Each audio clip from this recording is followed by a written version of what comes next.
కార్తీక పురాణం 15వ రోజు. కార్తీక పురాణం 15వ అధ్యాయము. దీప ప్రజ్వలనముచే ఎలుక పూర్వజన్మ స్మృతితో నరరూపమందుట.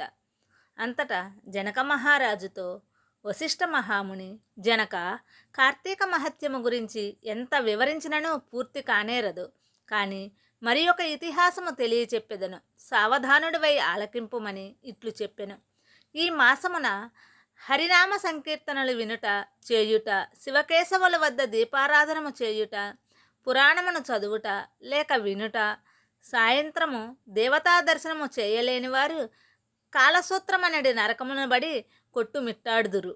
కార్తీక శుద్ధ ద్వాదశి దినమున మనసారా శ్రీహరిని పూజించిన వారికి అక్షయ పుణ్యము కలుగును. శ్రీమన్నారాయణుని గంధపుష్ప అక్షతలతో పూజించి ధూపదీప నైవేద్యములు ఇచ్చిన ఎడల విశేష ఫలము పొందగలరు. ఈ విధముగా నెల రోజులు విడువక చేసిన ఎడల అట్టివారు దేవదుందుబులు మ్రోగుచుండగా విమానమెక్కి వైకుంఠమునకు పోవుదురు.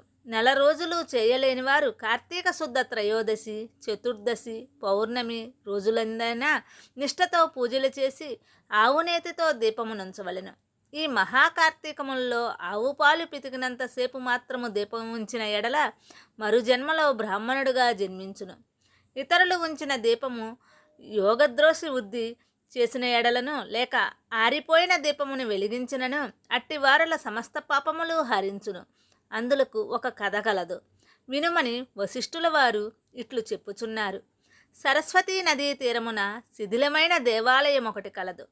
కర్మనిష్ఠుడనే దయార్థ హృదయుడగు ఒక యోగి పుంగవుడు ఆ దేవాలయం వద్దకు వచ్చి కార్తీక మాసమంతయు అచటనే గడిపి పురాణ పఠనము చేయు తలంపురాగా ఆ పాడుబడి ఉన్న దేవాలయమును శుభ్రముగా ఊడ్చి నీళ్లతో కడిగి బొట్టు పెట్టి ప్రక్క గ్రామమునకు వెళ్ళి ప్రమిదలు తెచ్చి దూదితో ఒత్తులు చేసి 12 దీపములుంచి స్వామిని పూజించుచు నిష్ఠతో పురాణము చదువుచుండెను. ఈ విధముగా కార్తీక మాసము ప్రారంభము నుండి చేయుచుండెను. ఒక రోజున ఒక మూషికము ఆ దేవాలయంలో ప్రవేశించి నలుమూలలు వెతికి తినడానికి ఏమీ దొరకనందున అక్కడ ఆరిపోయి ఉన్న ఒత్తిని తినవలసిందేమోనని అనుకొని నోట కరుచుకొని ప్రక్కనున్న దీపం వద్ద ఆగెను. నోట కరిచి ఉన్న ఒత్తి చివరకు అగ్ని అంటుకొని ఆరిపోయిన ఒత్తి కూడా వెలిగి వెలుతురు వచ్చెను. అది కార్తీక మాసమగుట వలనను శివాలయములో ఆరిపోయిన ఒత్తి ఈ ఎలుక వల్ల వెలుగుటచే దాని పాపములు హరించుకుపోయి పుణ్యము కలిగినందున వెంటనే దాని రూపము మారి మానవ రూపములో నిలబడెను.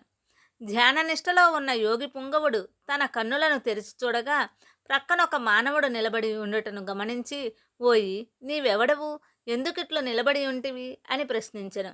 ఆర్య, నేను మూషికమును.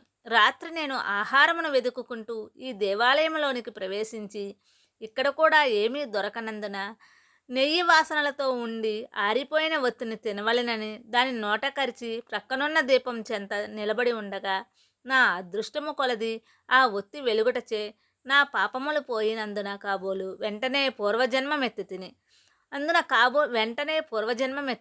కానీ ఓ మహానుభావ, నేను ఎందుకు ఈ మూషిక జన్మ ఎత్తవలసి వచ్చెనో దానికి గల కారణమేమిటో విశదీకరింపుమని కోరెను. అంత యోగీశ్వరుడు ఆశ్చర్యపడి తన దివ్య దృష్టిచే సర్వము తెలుసుకొని, ఓయి, క్రిందటి జన్మలో నీవు బ్రాహ్మణుడవు, నిన్ను బాహ్లికుడని పిలిచెడివారు. నీవు జైనమత వంశానికి చెందినవాడవు.